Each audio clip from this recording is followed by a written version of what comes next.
Welcome back, everyone. This week on this episode of the Great Outside Podcast, I'm with my good friend Pat Kalmerton from Wisconsin. Welcome, Pat. Hello. So, Pat, just to give us a little introduction to who you are, where you've been, all that, your history in the outdoors. I believe you've been a lifelong resident of Wisconsin, if I am not mistaken. This is true. Born and raised in Sheboygan, Wisconsin. And that's where I cut my teeth for a long time. I'll kind of give you the whole rundown if you got time and you want time. I can give you the short and the long of Patrick Kalmerton. What one do you want there, little buddy? Well, let's get the short for now, and we'll get into a little Devil's Lake stuff. And then how about towards the end when we start talking some stories and different things? Maybe we can touch on your history and all the stuff you've done with Wolfpack Adventures and all that kind of great stuff out on the shores of Lake Michigan. Perfect. Yeah, like I stated, born and raised in Sheboygan, Wisconsin. Right out coming through high school, everything was, Pat, you have to do this. Pat, you have to do that. You need to up your grades so you can go to college. And I straight out told them. Matter of fact, there's an article I wrote a long time ago by Paul Smith in Milwaukee Journal Sentinel about Fisher. Lover turns passion into career. And the way that it all started is when I was in high school, everybody was at fans' butts and telling me how I had to do this and do that to be able to go and further my education in college. And I told everybody the only reason I would go to college is drink beer and chase women. So that probably wasn't a good idea for myself. And got out of that. So luckily I didn't go to college. I started a business. Matter of fact, all my buddies were buying crotch rockets and stuff like that. At 18 years old, I went and bought my first boat and haven't stopped since. Wolfpack Adventures in 2003, I was a GPS surveyor for a little while, taking topographic and elevation off of section corners, making road maps, topographic maps, and kind of helped me learn how to read a map tremendously. So it was a very big asset of my life. But 2011 happened, or 2001, 2001 happened, and everybody started coming on. It's kind of funny because the lockdown that happened then with 9/11 is now kind of happening with this COVID. So my life changed at that point where I decided that wasn't the life of me, traveling around doing GPS work, doing survey work. So I came back and I started a business. I started an entertainment business that happens to be a fishing business.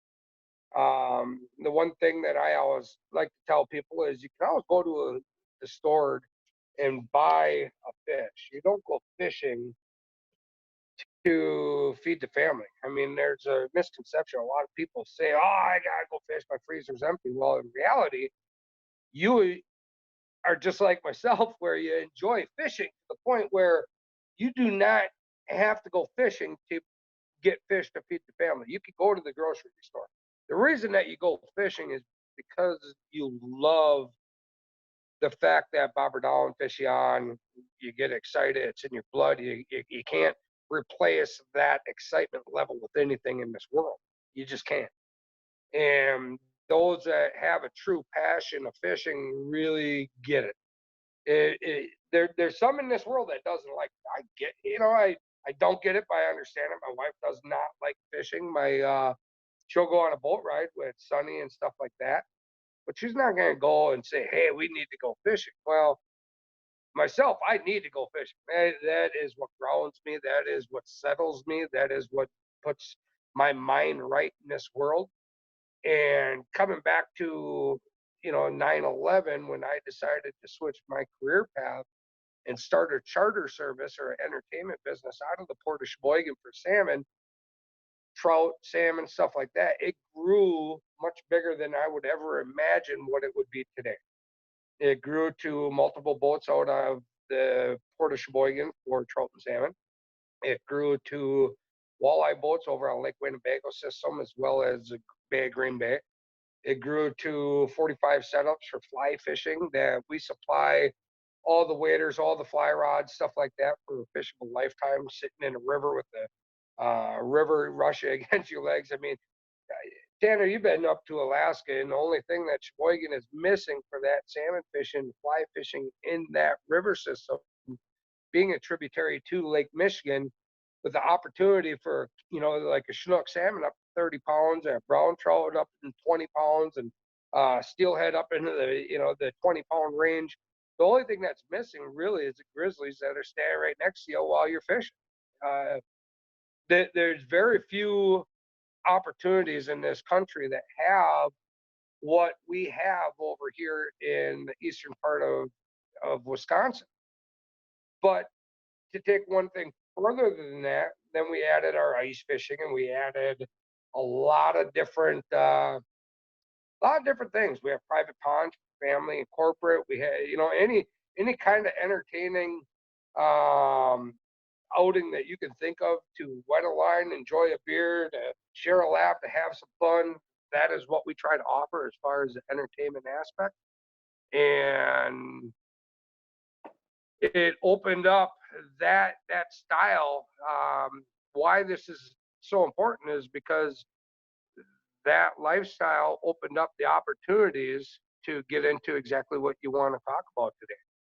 It opened up the lines of communication with different media folk and different writers, different photographers, different. I've been fortunate enough to be able to experience the highest of the high and the lowest of the lows in that industry, and the highest of the highs also offer the opportunities to travel the country, to see the country, promote not only the products I use, but also to experience the different experiences out there, if you will. Oh, exactly. And you pretty much hit the nail on the head with everything you just said there. And, over the course of the last 6 years working with Devil's Lake Tourism, we've got to know each other through media events and just even personal trips. You come up to Devil's Lake, outdoor writer conferences like the Association of Great Lakes Outdoor Writers, sport shows that we go to.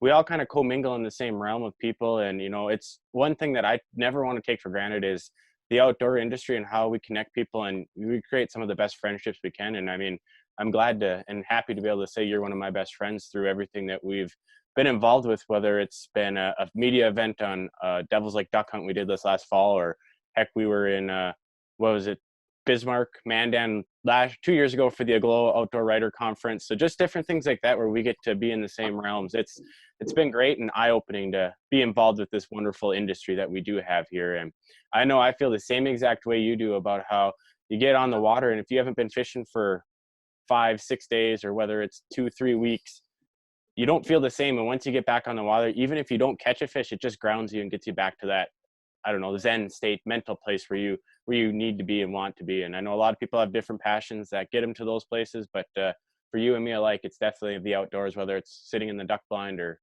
on the water in the boat. We got a little spectator in the back. Well, she's just wondering why she isn't part of this, because she's become my little outdoorsy gal. Well, you better introduce her. Penny, come here once.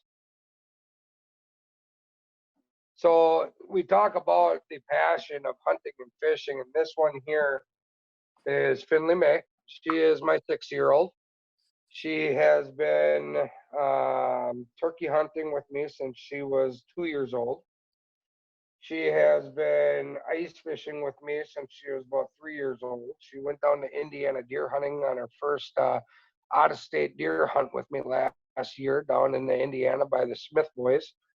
Mark and Lori invited us down, and we had a good time down on there. I've been going down there for years, but she's been going turkey hunting with me over on the western part of the state of Wisconsin for the last 4 years. She's been, matter of fact, when she was a baby, she had a bottle in her face sitting in the deer blind here in Wisconsin. So Mama just talked to her the other day, and she said, "You're more of a tomboy, aren't you?" And she said, "Yes, I am." Oh, that is wonderful. I mean, this one here, she's gone up to the Dave Gens invite. There's hundreds of thousands of people in this world that would love to have experienced that. Here's a little girl that's, at the time 5 years old, going on ice fishing trip with Dad, and she's she's going to be starting to experience Devil's Lake real soon. I think here it's time to get her going. Time to get her going. She just got her. We just graduated from a closed face septical all the way up to an open face. We're running a open face rod fishing now. Been out a few times this summer already. So, all right, I'm gonna continue on. You go play. Okay. Bye, Finley. So that one there, like I talked earlier about the passion of fishing. I talked a little bit about you don't need to go fishing to catch a fish. It goes way past that. It goes to what we're just going through with that little girl right there. Finley happens to be my daughter. But stated earlier, my wife doesn't hunt or fish. I don't have the opportunity to share the memories and the experiences and to go out on the body of water or in the woods and come back and to recap that day the way that there's a lot of people that do. I mean, when you go to the sport shows and you go to the different events, and the thing that I find myself becoming the most envious in this world of is when a couple is sitting there and the partner, the woman is telling me the experience, showing the excitement that they have through, what is that? What is that? I guess Drake is ready to start joining us as well. You don't have that excitement. It's just not the same when you go and lay your head on a pillow by yourself after experiencing the most exciting times of your life. And that's what excites me the most about it. So going back to, I go to the grocery store for a fish, or I go here or there or whatnot, it's always really nice to share another spot in the boat or in the blind with the person. And with Finley being, a lot of people tell me that she's too old. Well, I'll be the first to admit right to your face that Finley is 6 years old, but I can promise you she probably spent more time in either the boat or in a blind than most people as grown adults. I mean, she is she's pretty experienced, so she's going to start traveling with me real shortly. Well, that's wonderful to hear, and I can totally get that about having that person there to be with you and experience. Growing up, I was fortunate. My dad took me on a lot of different hunting trips. Just recent years we started to travel more out of state, but up until then we did a lot of stuff, around Devil's Lake, whether it was duck hunting or shore fishing until we finally got our first family boat and things like that. But stuff you always think of and look back on, especially in times like this when you're sitting at home and looking back on old photos and old memories like that to see, those times that we spent in the field together. And I think it's something that they'll forever be grateful that you started them young and started taking them on those trips. You're talking about memories. That right there is my oldest son. He's duck hunting with me over on the shoreline of Mississippi River. And now he's a D1 athlete wrestling for the University of Michigan. So time flies. Like you're saying, I mean, it's, man, it's weird, ain't it? It is. And then going back even one step further to talking about how you lay your head down and, I did a solo hunt. I think I told you about this here about a year and a half ago, the fall of 18. I did a solo deer hunt in western North Dakota, and it was an eye-opening experience. Hold that thought. Hey, in or out? Dad's on the phone. You going in or you going out? In or out? All right, be gone. So COVID-19 thing, it's awesome. Sorry, everybody, I'm back now. We're back. No, I was just, I was kind of relating back to how you said, whether it's you're hunting with a significant other, your kids or your parents, and just like that, where, I did a solo hunt here the fall of 18 back in a year and a half ago in western North Dakota on an archery mule deer hunt. And I tell you what, it was an eye-opening experience. It was a great time. I learned a lot just because you had no one to bounce ideas off to. But then in the same token, you get back to camp at 5 o'clock in the afternoon and you have supper and you're not really that tired to go to bed yet. So you sit there for 3-4 hours. And I mean, usually you're sitting around talking with everyone that's at camp with you, talking about the day's stories, what to plan for the next day. So it definitely it makes you appreciate when you have those people with you to take in that experience and camaraderie of the whole outdoor realm. Gets pretty lonely sitting there at night with nothing but the stars to look at, doesn't it? It does. Even when you're out there, you don't have a lot of service, so it's not like I could pull up the radio to kind of drown out the wild noises. I mean, I heard coyotes and stuff, and your mind plays so many tricks on you where it's like, are those really that close to me, or are they 3 miles away? I don't know. So I laid close with my handgun next to me just in case, because you just never know when you're by yourself out there. But it makes you appreciate having that company.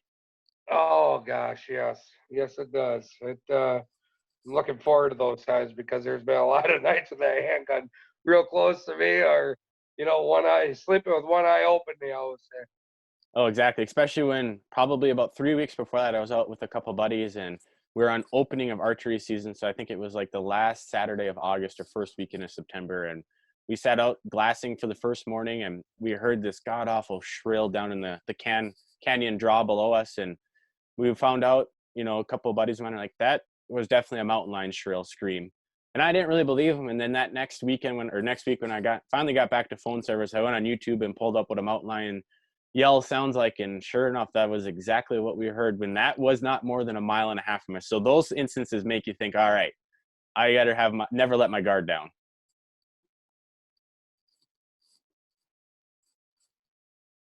Are you still there, Pat? Yeah, we lost each other there for a little bit. No worries. So kind of leads me into, we got the introduction here. We started talking a little bit about what we love in the outdoors. I kind of want to bounce back to, I've known you for about 6 years, but I know prior to that, you've been coming to Devil's Lake for some while. And I was just kind of wanted to get your idea on when the first trip you made out to Devil's Lake was, if you can recall that. Oh man, well it goes well past 6-8 years. That's when I start coming out on behalf of Devil's Lake and things like that. But I can go all the way back to when I was in high school. I had a red F-150 crew cab, 1994, that I would load up 2 or 3 buddies of mine, and we would head out to Devil's Lake, North Dakota. Matter of fact, the old road going to the casino at that time, the very first trip I was out there, we were driving, and there was a old Jiffy 30 out in the middle of the bay all by itself, and I took off running after it. And I'll tell you what, from the road, it didn't look very far away, but when you started going in wide open spots and you threw that big old white Jiffy 30 over your shoulder to get back to your car because nobody else was around, that was a long trip. Matter of fact, I think I still have that drill sitting there. Coming through in high school, I came out a couple of times. I stayed at the casino a few times. I would stay over at Woodland a couple of times. I would stay over in town a couple of times. And as time continued on, I started working very closely with you guys and coming out to Devil's Lake. Now, going back to the stories, there are incredible amount of stories. You would come out and it'd be so cold that you were, throwing your drill in the bathtub to get all the ice off of your drill for, the entire night wherever you were staying. And Devil's Lake they expected that of their guests. It wasn't, oh my Lord, I got to take my drill in and don't get caught. Every person in the casino was walking past with drills to thaw them out. I mean, it was something that you just don't see anywhere else traveling at that time like we were. There were times where we would, we would be we'd be ice fishing out there, and it'd be so cold that you couldn't even your eyelids are freezing shut because we didn't have the equipment that we have today.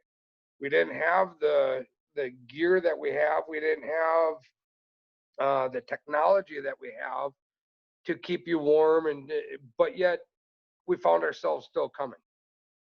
Now, why did we do that? Why did we drive from Wisconsin all the way over there? So there's 2 destinations that when I was growing up in the high school past the high school was Winnebagosh and Devil's Lake. Winnebagosh was a lot closer to us, but yet every year we, as far as a group of people or group of guy friends, decided, hey, we're going to go on a trip. Where are we going? And Devil's Lake was always there because of that opportunity to catch that jumbo fish. And that was right when it was starting. Not, I don't want to say right when it was starting, but that was, 25 years ago. That was when the perch fishing, it was known, but it wasn't really known like it is today. We would come out for pike and we would come out for walleyes and we'd get some perch. And, it was kind of funny because one of the very first experiences that I ever will remember is in it was late February, early March. We found a fantastic bite on Lost Jig, which is just outside the casino there. And we search and we search and we search. It was one little hump. And I have a good buddy of mine that Tommy Rayner. He went out with his daughter a couple weeks after that, and they parked up on the road and walked down that hill down to Lost Jig to be able to fish that. And that right there leads all the way into from the beginning all the way to the end, where this last one we have mutual travel. I mean, we fished from our car. So the circle of life on that lake is tremendous because there's opportunities that I'm going back 30 years ago, fishing the exact same areas, the exact same way that I started then that we just did a couple of months ago. No, that is very true. And, I even think about when you mentioned Lost Jig, I think about how, what was it? I think it was 3 years ago we did that fall media event where we did 2 days of open water fishing and then 2 days of duck hunting right at the non-resident opener. And I think me, you, Susie, and Kurt Walbeck were filming with Outdoor Bound TV. And I think we were bouncing around all over the lake, searching for a spinner, a jig and wrap bite. And I think you came up with the idea of, I've always had this spot by the casino ever since I've been traveling up here. That's been, most times it's produced for me. And I think that was Lost Jig that day where we ended up filming. And I think you and Susie put on a clinic that day of all the walleyes that were being caught. And I just ended up holding the net and netting every fish that would come in. And that was it was super windy. I think we were stuck between just a couple bridges that we could go, and we didn't really venture too far out in Main Bay. I want to say we hugged that whole shoreline from the casino down to Lost Jig just so we weren't in 3 foot, 4 foot swells out there. Yeah, no, it was very windy, and like you said, we played it safe. We took our time. We followed the shelter of the shoreline all the way up to that, and we chose to go up there. And the reason that we chose to go up there is because it's located not very far from shore. There was a good amount of walleyes, some pike up there. And the only way that we could hold position was doing reverse drops with the big motor, if you recall. I mean, there was no way that you're going to throw an anchor out there because of the big boulders and the big rocks off of that location.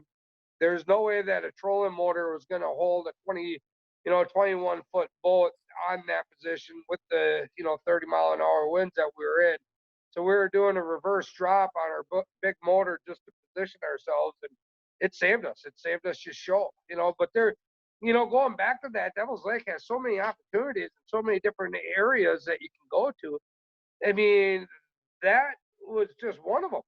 You go back a couple years prior to that, and when we had the high winds and we were there to film out there, and we ended up fishing from shore because of the 40, 50-mile-an-hour winds. But that is one of the most vivid memories that I have of Devil's Lake is when Terry Fry and I and you were, we were going across and we decided, hey, we're going to go out, we're going to fish from shore. It was so windy that when the waves were hitting the rocks, it would put a wall of spray of water behind you where, on the old road, I think we were on the Golden Road that day. Yep, Golden Highway. Golden Highway. And we were right at the beginning, and when the waves would hit that and spray that, I just talked to Terry the other day about, hey, we got to go back out there this spring or the next spring and do the exact same thing where we even leave the boats at home and we fish from shore because you don't have, I think sometimes when you have a boat, it's the old cliche of, hey, I own a cabin on a lake. You ever fish in front of the cabin? No. You know, it's just it's a mental thing where if you have a big horsepower behind you that you want to go fast in today's world and you want to prove to yourself that you can go find the fish, when the reality is a lot of times you're shooting right past the fish. And we learned that day when we were doing the shoreline fishing. It's when we would cast from shore and we were catching a ton of fish. And it wasn't even that we were catching a ton of fish. There's sometimes that we had to be careful where we were casting because the boats were real close to the shore. You know, not that day because it was so windy, but if you actually, especially ice out real early when those walleyes are on transition, when those pike are moving, the people on shore always contend with the people in the boats, which tells you leave your boat at home because you're going to waste a lot more time, effort, money, everything else when you could be catching the exact same fish by not doing anything. My door just opened, Pat. Let me give 1 second. I got to shut this. I was going to say, you got company? You must have company. You got company over there, little buddy? I thought so, but then I just looked and it was just the wind that grabbed it. So we're back in business. Speaking of that North Dakota wind. You're telling me North Dakota has wind? Wait a minute. Never. But in that same token, when we were talking about that day we were out fishing from shore and it was super windy and, you know, just spots that you never expect to have fish. I think there was one little pond or slough that we pulled up next to, and, you know, it was adjacent to the lake, but we didn't know if there was a culvert underneath because the water was high at the time. And we didn't know if it was technically connected to Devil's Lake or anything like that. So we're like, well, let's just try it. Maybe there's some pike in here. Maybe there's some walleyes. Who knows? And I believe you were the first one to pitch out there with your crankbait that day. And it wasn't even like 3 cranks in on the first cast. You already had a pike on. It was super sick. It was every cast in that dang thing.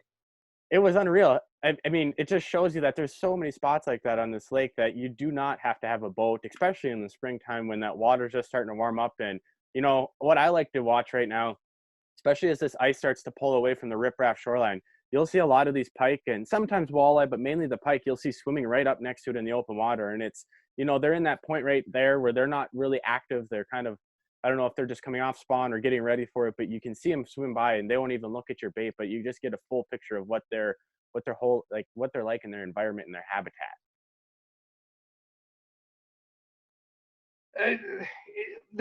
There's so many vivid memories. I mean, if I go back to, okay, so the experience of Devil's Lake, you got beginning of April where I was up fishing off of Pelican Lake with the whole crew, and we were staying at Woodland.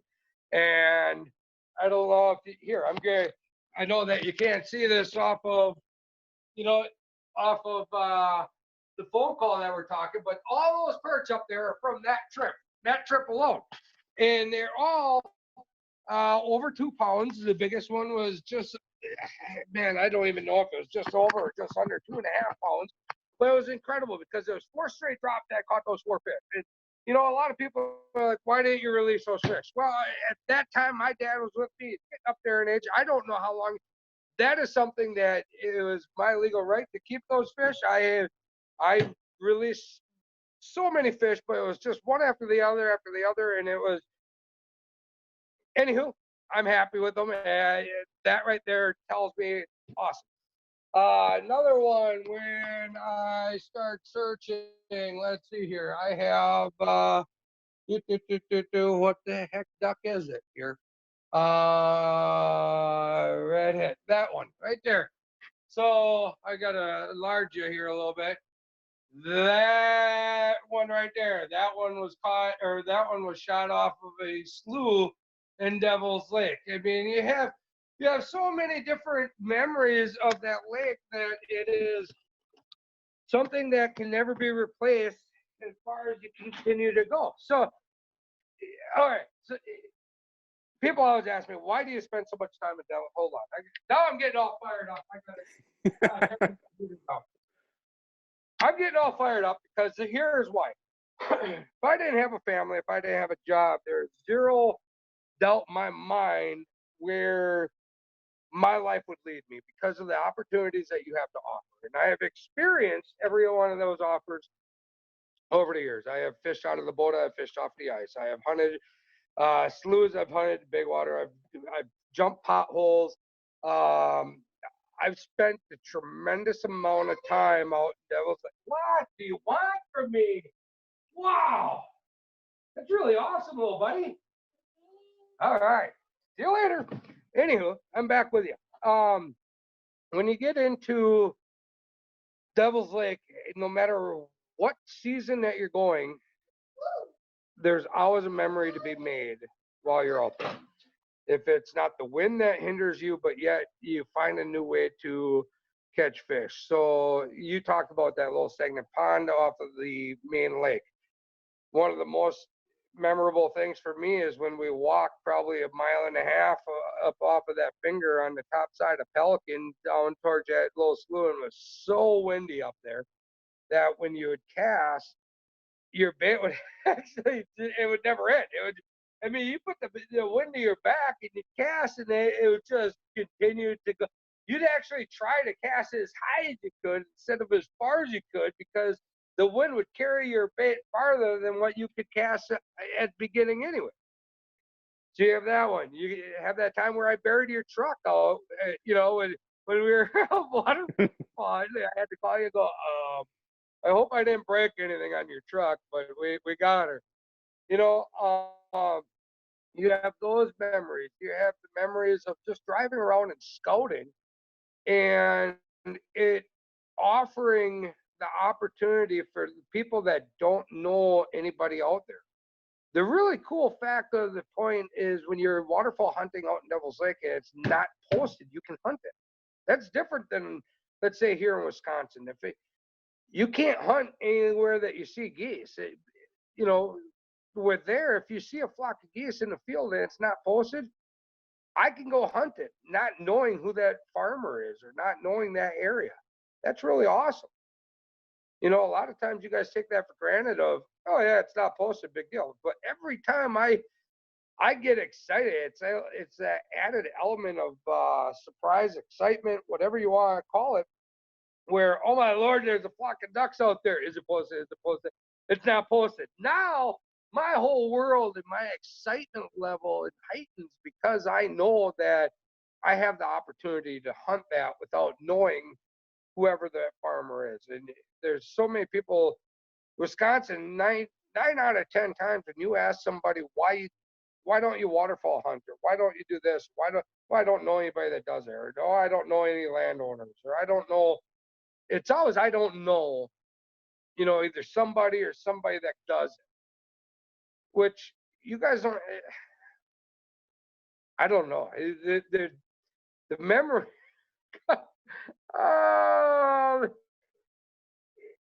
I can ramble on for hours. I probably will ramble on for hours, even when we're done with this, through my mind. You have those other times where even sitting in the hotel, in the conference center in the hotel, listening to just a random construction worker that's out there for the night working or for the week working, and Tyler lights up that sure shot game call at 11 p.m. in the hotel. Everybody thought it was the greatest thing since sliced bread. Where you go there, you're not going to do that in a lot of places in this country. There's no way that you're going to go down into a lobby in Sheboygan, Wisconsin, and light up a duck call on a cadence call that will wake up the entire hotel. But everybody thinks it's the best thing in the world. And to hear the tone of that call in that situation, I mean, he was getting on it. I mean, he was getting on it, and everybody's like, "That is awesome." Matter of fact, I think there's a YouTube video out there somewhere of that happening.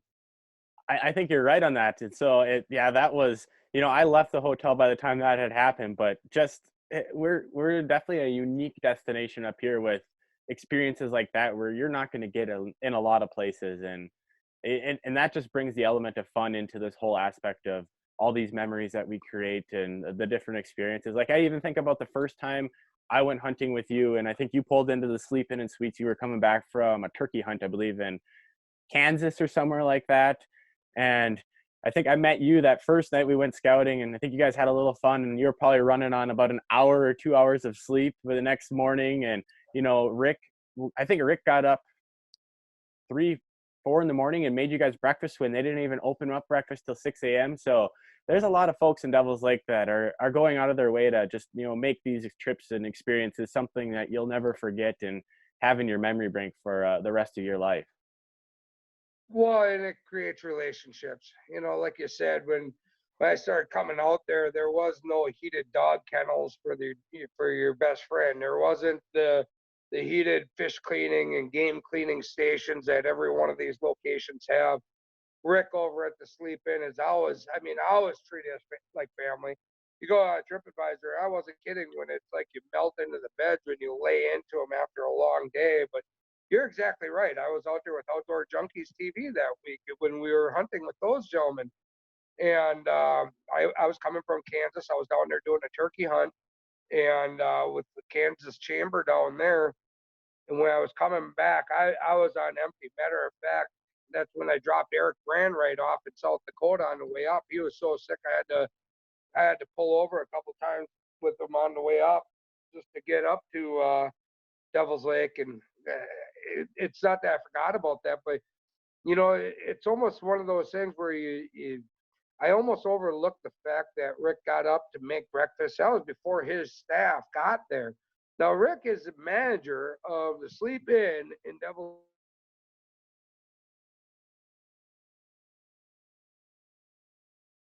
Oh, did we lose you, Pat?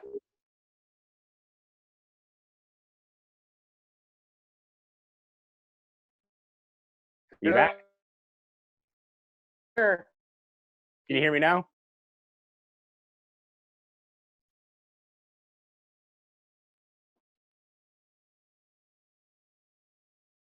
Hello.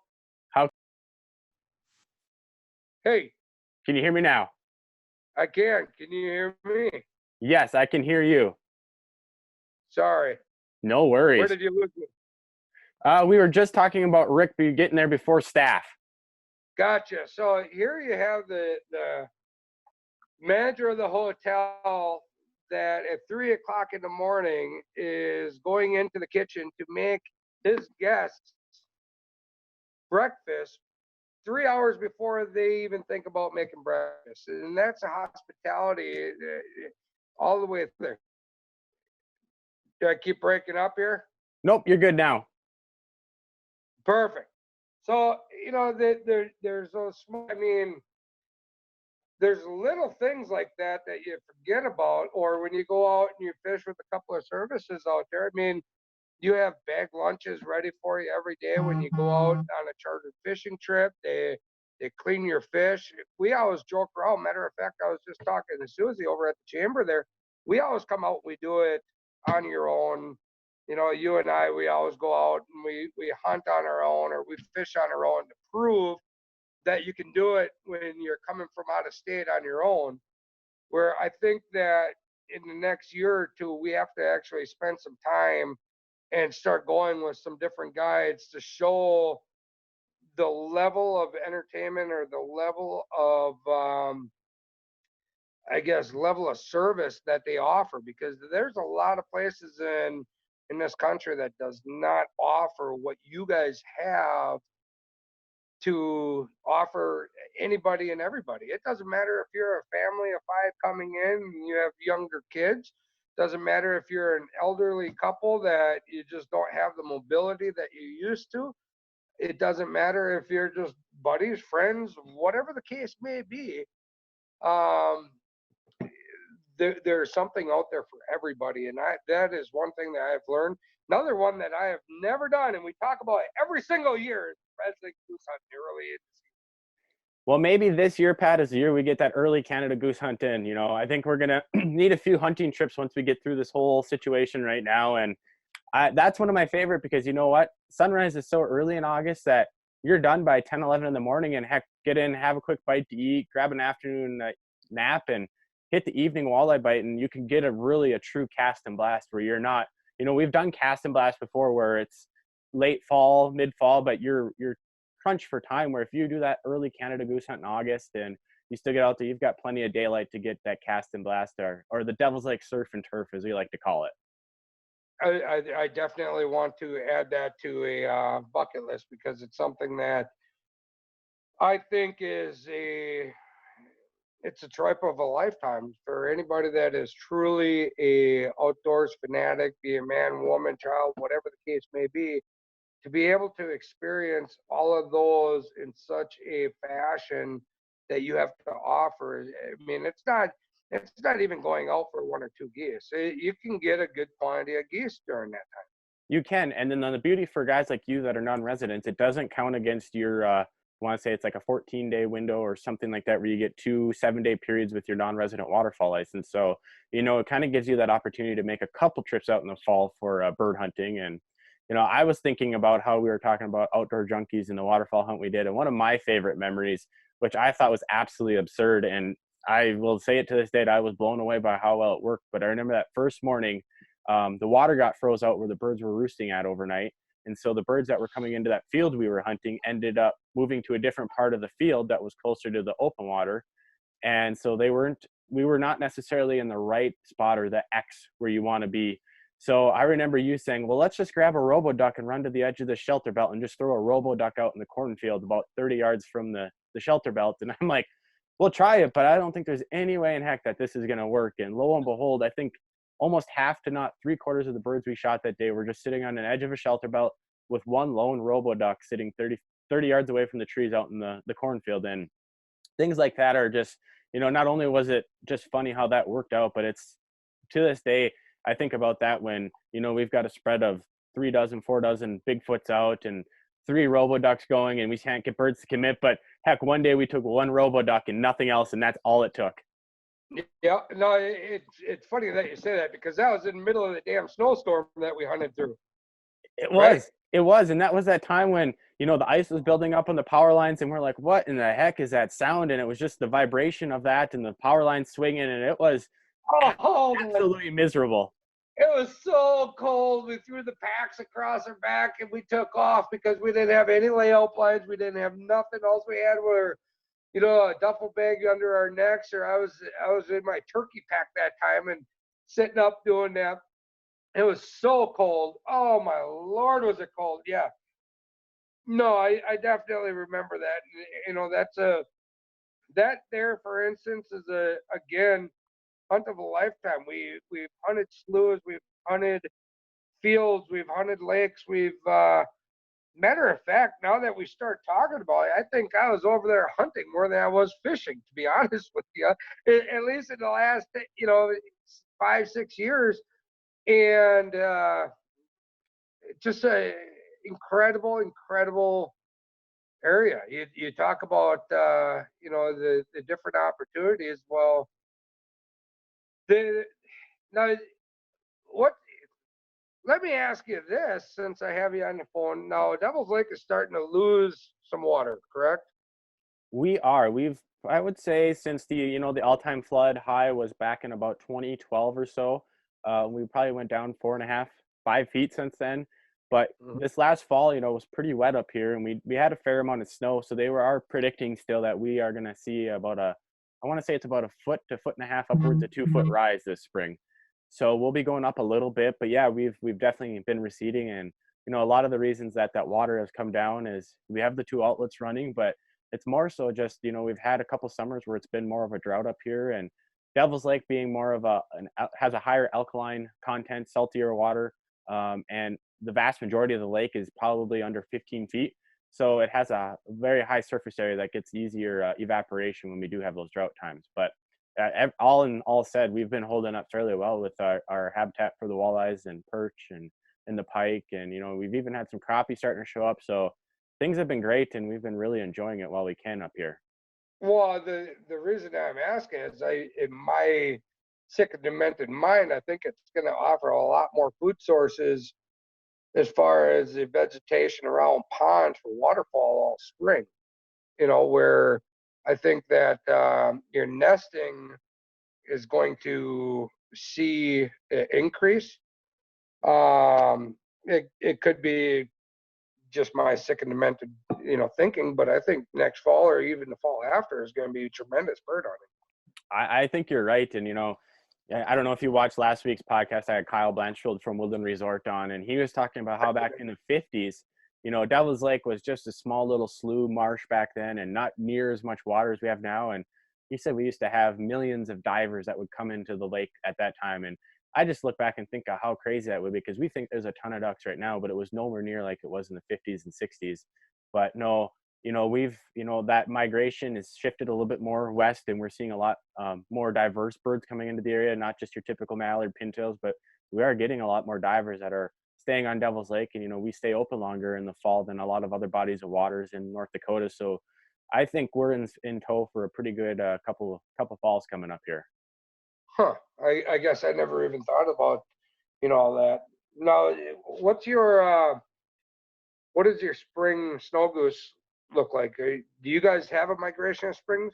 We do, and this year is probably one of those years where different parts of the state are sitting a little bit better. But the thing with spring snow goose hunting is it's either a bust or a boom. Like it's hit and miss. But years like this where our crop was pretty well, we were pretty saturated this fall, so a lot of our corn didn't come off till January, February. Heck, even some guys are still trying to get corn off right now while they can.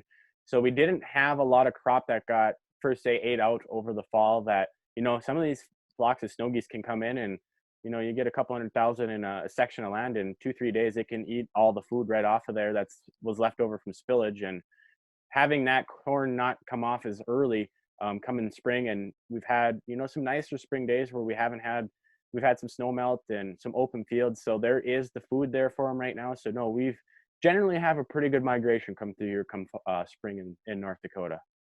Do you have a spring snow goose hunt? We do, and it's more of a depredation hunt too. So you don't have to have a plug in your gun, and it is no limit. So it's kind of a fun hunt if you can get on. It can be tough hunting because there's tons of numbers and lots of eyes and muddy fields. So you're trying to always tread lightly and not wreck anything for the farmers, and pulling four-wheelers and thousands of decoys out. But if you get into the birds, I tell you what, it's probably some of the best hunting you'll have. Huh. Might have to add that to my bucket list too. Yeah, Pat, you're gonna have like 10 new things to your bucket list in the course of this conversation. I know, but I'm okay with that. I enjoy it. Matter of fact, I'm looking forward to it. I was scheduled to come out there end of May, so I'm hoping this whole COVID thing gets lifted, and I'm not putting anybody in jeopardy and all that other stuff. But I'm ready. I'm ready to come. I'm ready to experience it. I think we're excited about shoreline fishing. It's one of them where we wanted to revisit exactly what we were doing the last time. Right now, how much ice do you have? Because you got to have locals that are able, as long as they keep their distance, be able to experience that same fishery that we experienced years ago. That I'm looking at traveling 12 hours, 14 hours just to do that fishery. Yep. Are your shorelines packed with people right now? They're actually not packed with people, and that's something in Devil's Lake we've been doing the last couple of weeks is, switching our tactics, to a little more of the local, people that have, like, for instance, I know you would be one of these people that would love to do this. You got your kids in the house for the last 3-4 weeks, and energy and things are getting pent up, and what better way to get outdoors and socially distance? You can easily be 6 feet apart. We have hundreds of miles of shoreline out here, so we're trying to get some of the locals to, adapt to that whole shore fishing thing. But yeah, guys were still ice fishing as of last week, and some of the bridges and shorelines are starting to recede a little more. So I think we're kind of at that bitter end of ice fishing, but some of the coulees are starting to get open. We've had influx of water coming in, and that's the thing about North Dakota when we do have these seasons like this. Technically our walleye season is always open. It runs from April 1st to March 31st. So we don't really have that in between period. We just kind of roll from ice fishing to open water just like that, and it just gives us that opportunity to take that step outside. And I know I'm ready to get out and do a little short fishing here myself. And whether I catch a fish or not, that's not the goal of it. It's just get out there for an hour or two, get in some sunshine and fresh air, and just enjoy everything that's out there. Oh, absolutely. Now, what was that? 3 or 4 years ago, we had Ashley Lundvall with us, and there's some access points that you have. When do those go in the water, and where do they sit? Yes, so we have 3 handicap shore fishing piers, and I know Ashley was a great promoter of those for us here. Those that aren't familiar with who we're talking about, it's Ashley Lundvall from, I want to say she's from Cody, Wyoming. and she is a very great gal. And these 3 handicap shore fishing piers were a part of a grant we got from the state.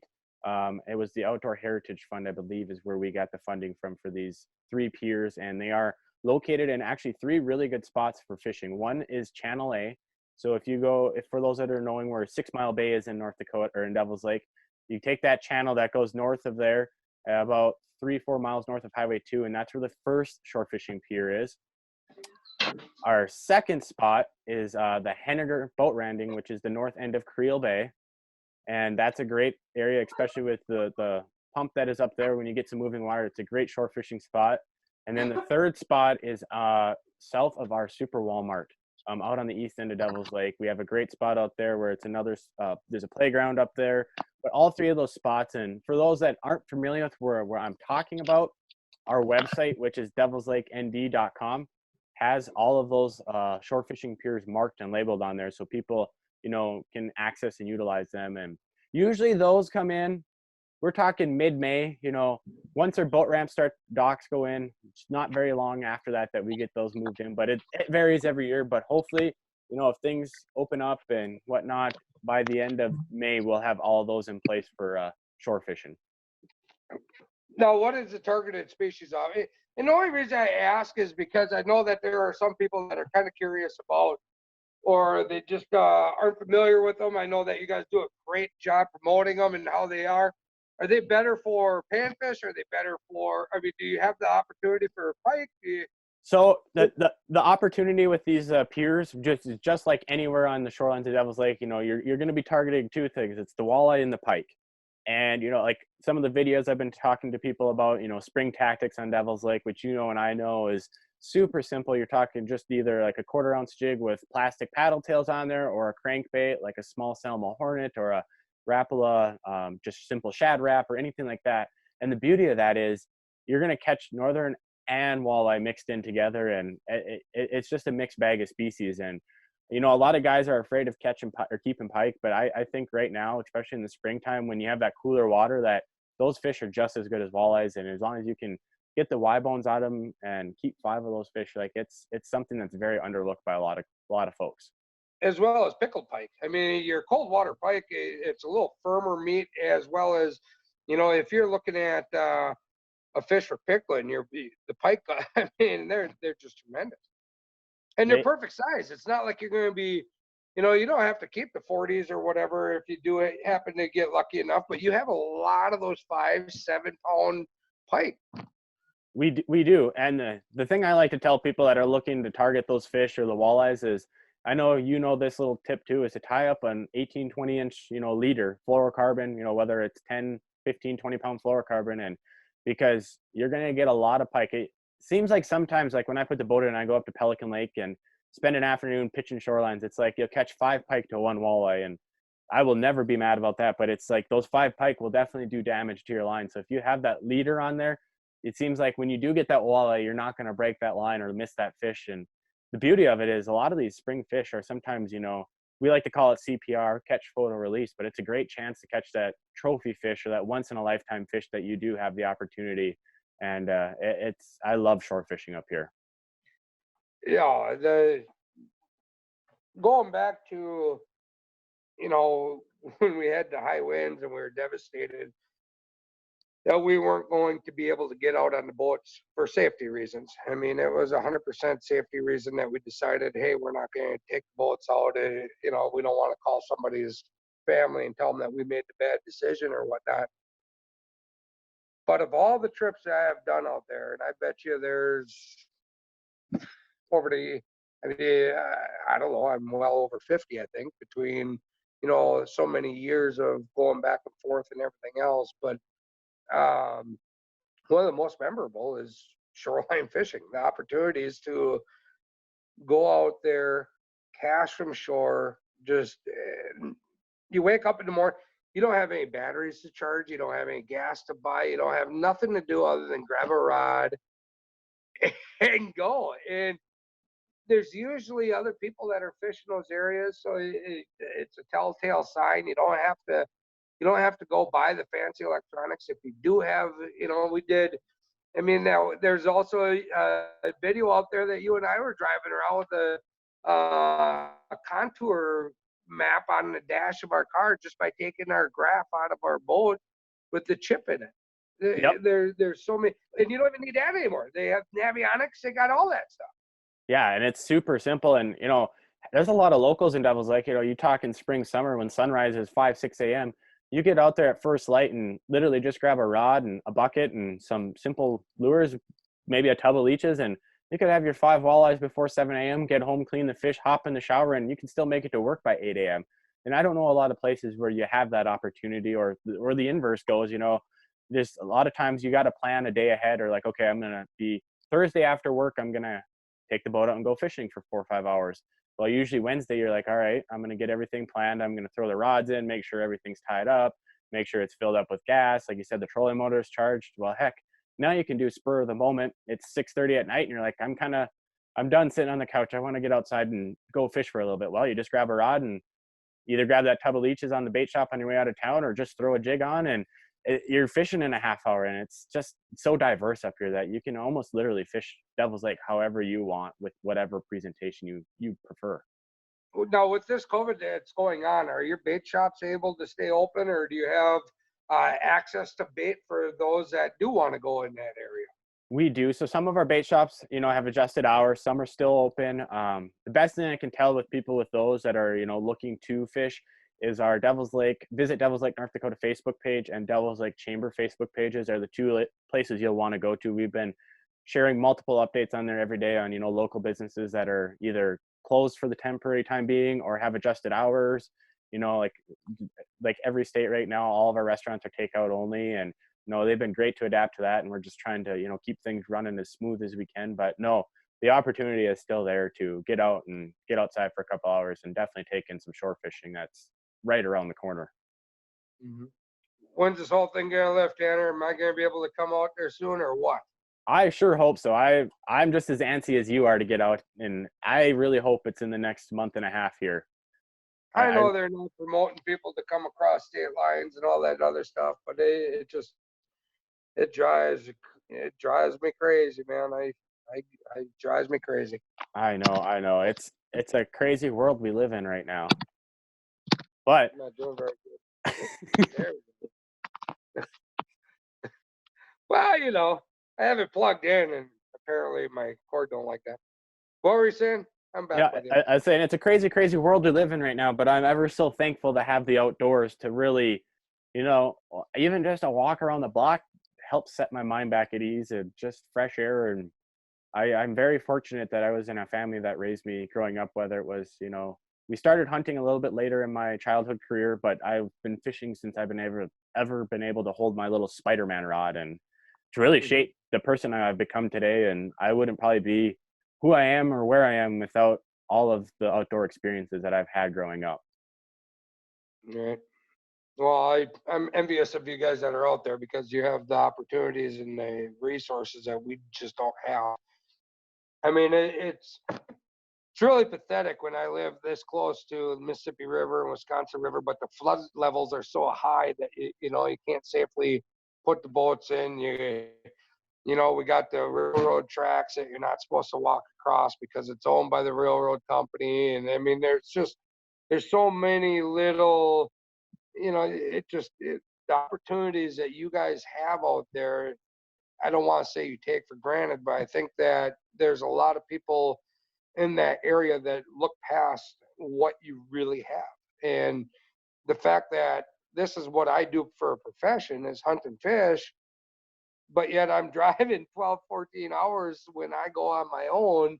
There's something to be said there. There's a lot of different opportunities. And, I was granted the opportunities to hunt and fish all the way across the nation for sponsors for years. That's all I did was traveled over 300 some days out of the year, hunting and fishing in different areas and tournament fishing. And still to this day, there's not a question that if I have some time coming up, or if I have my daughter that's ready to start joining me, or whatever the case may be, if I have to make a decision on where I'm going, and majority of the time, even traveling that far, I don't go more than 4 days. I got a travel day there, fish 2 days and a travel day home, you can do that.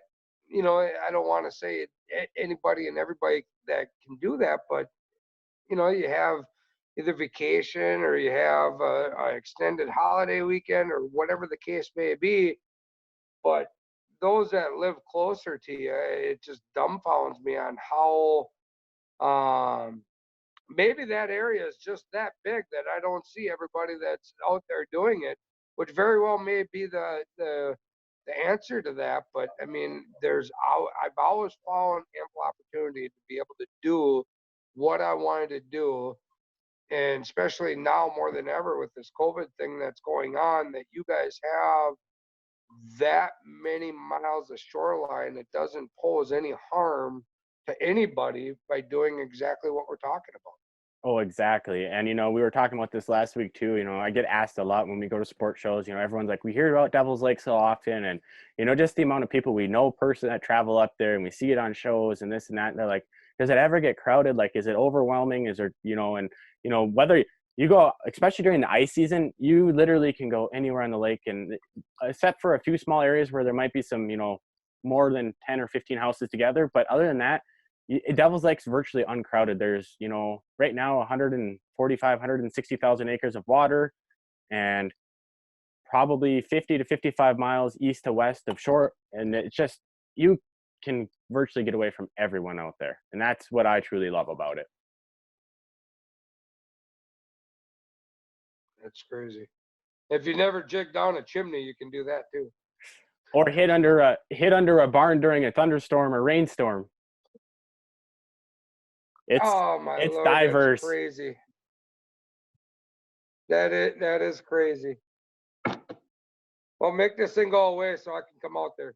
I will, Pat. I will try my best. And I know as soon as this gets behind us, we will be doing exactly what we love to do. And people will be seeing us, whether we're goofing around on the boat or, shore fishing, this hopefully the end of May, doing our duck hunt, our Canada goose hunt. And I know I'm going to get out elk hunting with you one of these days. That's something we need to do together. And there's a lot of things that I'm putting on my list that are going to happen in the next 3, 4, 5 years that I want to start checking off. I would love to do it. I would love to do it. No, you better, I don't know, what's that YouTube channel that they can go to and watch the adventure as soon as this thing lifts, because you and I are going to be starting to, to throw out some events again. Yes, so everyone's going to want to follow along on our ND Devil's Lake YouTube channel. And, we've had a couple on there already. We did a fall duck hunt where it was you and Roger Neeson from Wisconsin that came out. And you remember when the duck almost crapped on his head? Oh my God, I was just thinking about that the other day when I was jotting down some notes of some things to share. And that was probably the most hilarious part of that trip was you're like, Roger, you're not going to shoot that duck? Dang near pooped on your face right there. Unbelievable. He was sleeping. He can lie all he wants. He was sleeping. He was downright out. I even got him on camera snoring away.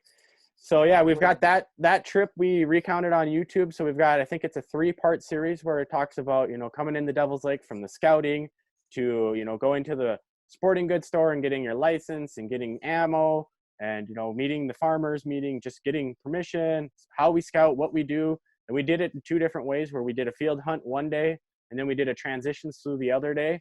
And then we did early January, and we had a couple people up, and we did a Have Boots Will Travel YouTube series, which basically recounted how early ice or even middle of ice season, you don't need thousands of dollars of ice fishing equipment and side-by-sides to get snowmobiles or four-wheelers to get out on the ice and enjoy it. And you can literally throw what you need in a sled and walk out and get on some world-class fishing that way. So, yeah, I'm excited to have a few more of those series come up where we just, they're informative, but they're also entertaining, which I think is the best part about it. I think there will be some in the future that has, exactly what the format is of us doing it on our own. But again, I think that we need to start highlighting some of the opportunities for those out there that doesn't have, all the equipment that you and I are fortunate to have. I think that is something that, will be coming up in the future. Hopefully, that we can start highlighting that as well. I agree. We will definitely get on those and, just highlight some of the local guides we have in here and You know, even some of the places that have boat rentals, and if you still want to tackle it on your own, but you don't even have a boat, you can rent a boat here. You know, we get a lot of guys that come up and they'll fish with a guide for 2 or 3 days just to learn the lake, you know, presentations, areas, things like that, and then they'll go tackle it on their own afterwards, which I think is one of the best things because it's best of both worlds. You get the first class red carpet rolled out for you with a guide, and then you get to go have the, you know, luxury, and you get to prove to yourself that you can do this on your own. Maybe something that we may need to do a video on. I think you're right. I think we're on to something there. But I'm doing that resident goose hunt. I'm telling you what, I'm all game on that. I'm doing that. I want to do the shoreline. I want to do the resident. I want to do another ice strip. There's so much. You guys even have some battle of the bands or some dang thing down at Woodland, don't you? Yeah, we have Rockfest that always takes place. I think this year it's like the middle of August. We have, you know, the marina out there where they've got the parking lot.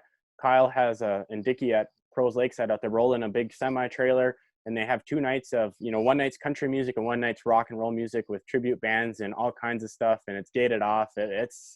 It's a truly a concert event that everyone needs to take in and experience, because you've got the lake of the backdrop with the sunrise, or not sunrise, but sunset, and just all of that really adds to the element of an outdoor concert venue. And we have the big car show that usually happens the end of May, which is Devil's Run, where we have usually 1,000 cars from, you know, all over the United States, Canada, and heck, we even before have had guys from England ship their cars over just so they could partake in one of the world's biggest parades and car shows around. So yeah, we've got everything from outdoors to, you know, everything else. That's incredible. And then you got Sully's Hill up there. So once the weather does change and you get your limit of walleyes, you can go up there, huh? Exactly. You can go see the elk, the bison, the prairie dog town. I love going out there in September and just listening to the elk bugle, because, you know, a lot of people in the Midwest have never heard elk bugle, and without having to travel 600-700 miles to the, you know, Montana to get to the mountains, you can hear them right here and get that experience. I mean, it's not the same as being completely out in the middle of the wild, but it truly makes the hair on your back stand up. Huh. So that rock concert, is that during the resident goose season? It is. It usually coincides right in that same time, so it could be one heck of a Hey, trip. I'm telling you what, we got ourselves 2 birds with 1 stone right now, my friend. And the walleyes are going to be biting, right? Exactly. It's like a trifecta.